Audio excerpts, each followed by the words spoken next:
Spoiler warning! This video will feature most of the major plot points in Hollow Knight, so unless you've already played the game, or just don't care about spoilers like an unwashed plebeian, stop watching this video and go play Hollow Knight. It's fun, beautifully hand-drawn, has an amazing soundtrack, and is one of my favorite games of all time.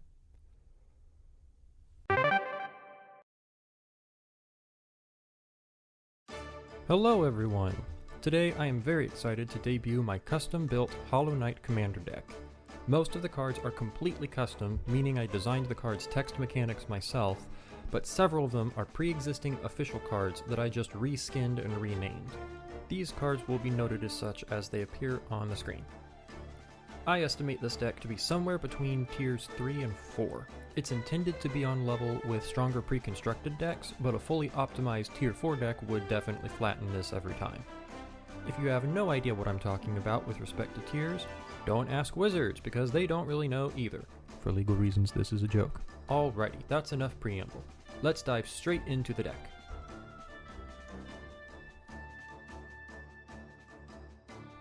This deck is first and foremost an aristocrat deck, meaning it wants to make a butt ton of creature tokens and then sacrifice those tokens for personal gain or for direct player damage.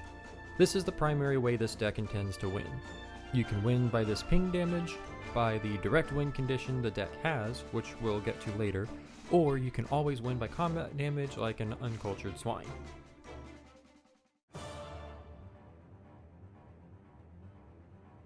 This deck has two main playstyles, represented by the two available commanders. The primary commander is none other than the Knight himself. He's a small 2-drop that can build himself up by sacrificing creatures and gain new life, but his real talent is accumulating soul counters. Whenever he deals combat damage, he gets a soul counter, which he can then use for a few different combos that we'll get to later. In the meantime, he'll be using his nail ability to build himself up and sacrifice some of those peasant tokens. The alternative commander is the natural enemy of all that the Knight represents, the Radiance. She's a 3/6 flyer and comes dual-wielding two huge abilities. The first doubles your abilities triggered by creature death, which is really good since this deck has a lot of those.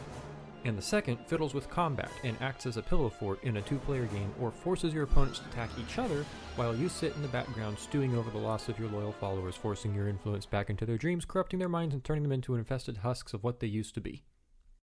Anyway, each commander has its own strengths and weaknesses and are naturally inclined towards different playstyles.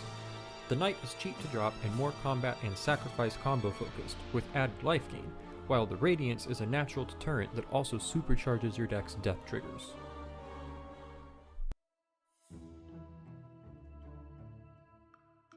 This deck has a pretty strong mana base, complete with the Alpha Dual lands, the Shock lands, and whatever these goofy multiplayer lands are called. I tried to look them up and I couldn't find out what they're called. Also, it's got the temples, because who doesn't like a free scry with a land drop?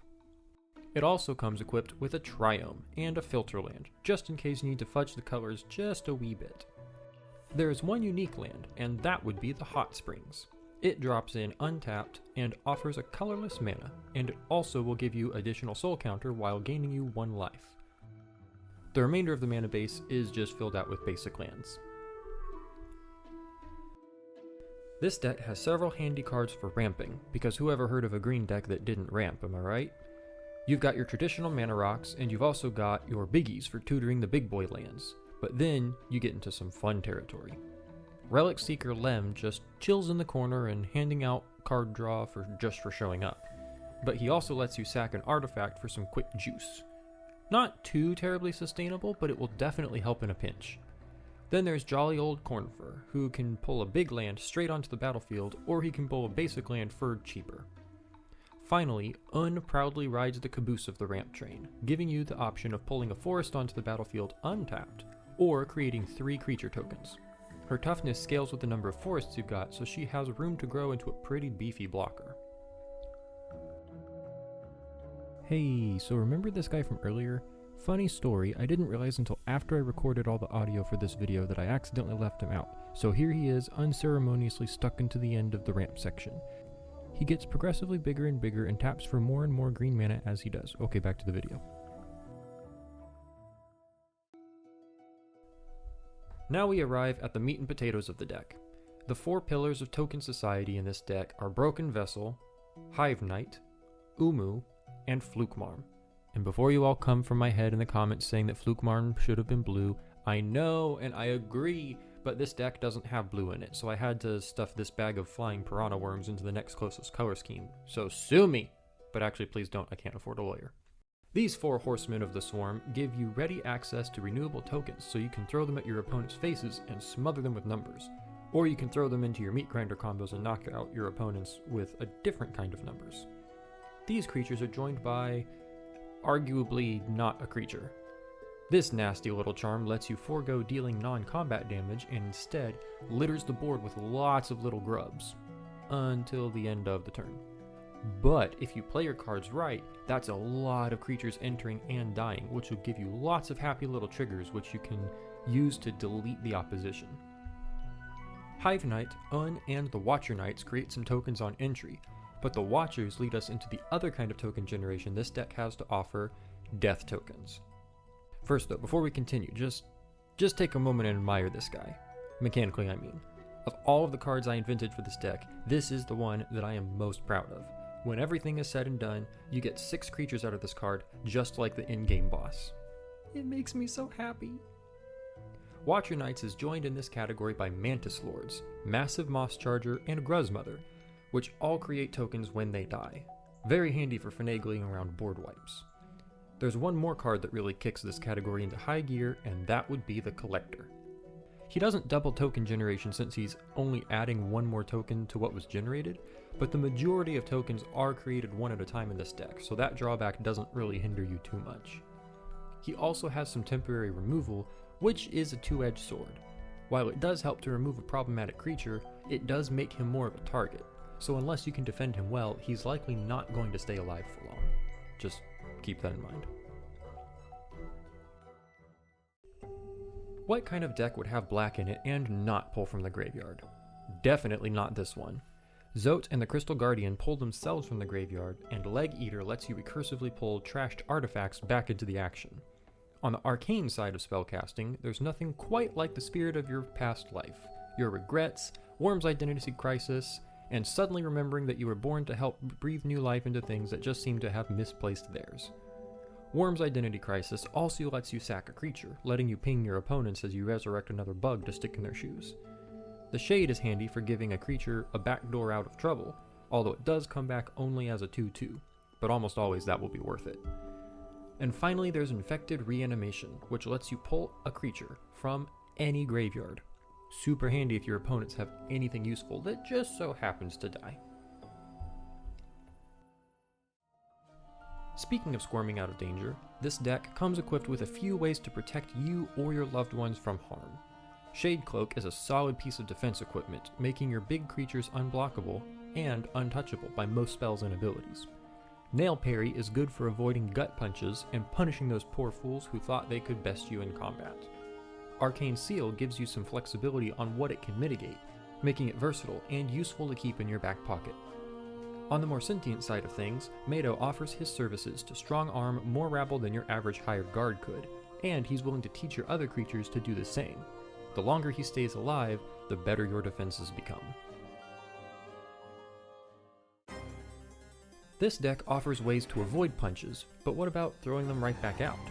The Hollow Knight and Encasing Crystal offer ways to remove crucial creatures from the picture, and One-Armed Wonder over here hits twice as hard to make up for his missing appendage, making him quite formidable on the front lines. Hornet, Cloth, and Shio offer ways to directly remove important creatures, and Shio provides ways to propagate that ability. Then you've got a sudden desire to paint and sculpt to take care of any creature at any time, and there's an overcompensating maggot who will let you steal someone's toy for a bit. Here we get into a fun trio of enchantments, the main avenue where soul counters can be spent. Vengeful Spirit, Desolate Dive, and Howling Wraiths all offer ways to spend soul counters to damage enemy creatures, or grant a buff, and my cat is walking across the keyboard. No, stop! Ow. The 3 soul spells, Vengeful Spirit, Desolate Dive, and Howling Wraiths, all offer ways to spend soul counters to damage enemy creatures, or grant a buff until the end of the turn. And when an opponent drops down to half starting life total, they all transform into stronger versions of themselves. Though not a main focus of this deck, there are several ways to gain life when creatures enter or die. We've already seen the Knight, but Emilita and Grim are new. And yes, I know it's a federal offense to not have Grim be red, but just like Flukemarm, this deck doesn't have red, so I had to stuff him into the next closest colors. They are the two champions of ping damage, but they also give you life at the same time. The White Lady gives you life when creatures enter, and the Midwife complements her with creature death. This deck does have one direct win condition. The Godseeker is a 3-drop 1/1 that gets slowly bigger and bigger each time any legendary creature dies. He's got the added benefit of cheapening all legendary creatures, which is very nice since this deck has a lot of legendary creatures. You can use Godseeker as an actual effort to win the game, or you can use him as a distraction that your opponents can't ignore, forcing them to spend valuable resources taking him out.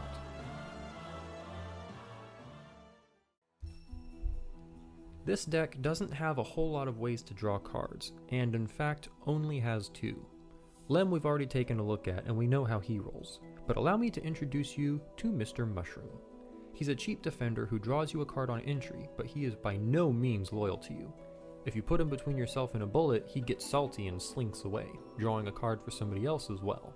But that's okay because he must block, so the chances are very high that you'll be seeing him around again. This section is all the rest of the cards that don't really fit into any of the other categories. So, in no particular order, Traitor Lord is a good scary guy to flash in when you thought you would be undefended, and his double strike is nothing to sneeze at either. Soul Master and Soul Warrior share the Knight's Soul Gathering ability, but they each get buffed for their counters, which is very handy. Soul Master is also a flyer, which makes him a very scary guy pretty quickly. Soul Warrior, while not enlightened enough to know how to just ignore gravity, does hit first and doesn't tap to attack, which makes him just as formidable in his own right. Nosk is an interesting one, letting you take a gander at the creatures in an opponent's hand and becoming a copy of one of them. Useful for spying on your enemies and becoming them before they even know who they are themselves. Brooding Malek is nice to keep on the defensive since it pings the table for 1 damage every time it gets poked, but it's also very nice on the offensive since it still shanks everyone in the ribs when it gets chump blocked. Next we've got Nightmare's Heart, a 1/1 with a slightly annoying casting cost, but boy howdy does this thing get big. Plus, you can sacrifice a creature to keep it alive. Do your opponents have something indestructible that you wish was destructible? Well, Quirrell's got you covered. He can damage indestructible things himself, but he can also tap to make indestructible things just as mortal as the peasants they scoff at. A very nice sniper to keep on the back lines. The last of the Swordsman brothers reluctantly offers his services to make your creatures slightly stronger when they attack, but he'll charge you a price for it. The Seer will let you, well, see the top card of your library at any time, as is your right. Not quite as useful as a Scribe, but still nice to have. Now we get to a really interesting one. The Mask Maker lets you pretend to morph your creatures, which is handy for getting expensive things on the table at a nice discount, or for protecting things from damage. The catch is that unlike Morph, you can't manually flip your creatures over. They've got to get clocked in the face before they can have an identity crisis. So cast your creatures wisely. Lastly, you've got a handful of charms in this category that are just nice upgrades to any of your creatures, whether that's giving them better combat abilities or making them better at gathering soul. And that's my custom-built Hollow Knight Commander deck. Thank you so much for watching. And as a little post-credit scene, here's a teaser of the cards that didn't make it into the final version of the deck. Whether that was because I originally created them and then had to tune them out as I was playtesting the deck, or whether I thought of them after I already had 100 cards and wanted to still make the card for it, but then decided didn't quite cut it enough to make it into the finished deck. Let me know what you think in the comments. If you loved the video, please leave a like. If you think my cards are awful, rant about it in the comments that I'll definitely still read. Are there other games that you want me to make a deck out of? Let me know that as well, and subscribe so you won't miss it when the next game deck video comes out. I hope you guys have a fantastic day, and I will see you all in the next video.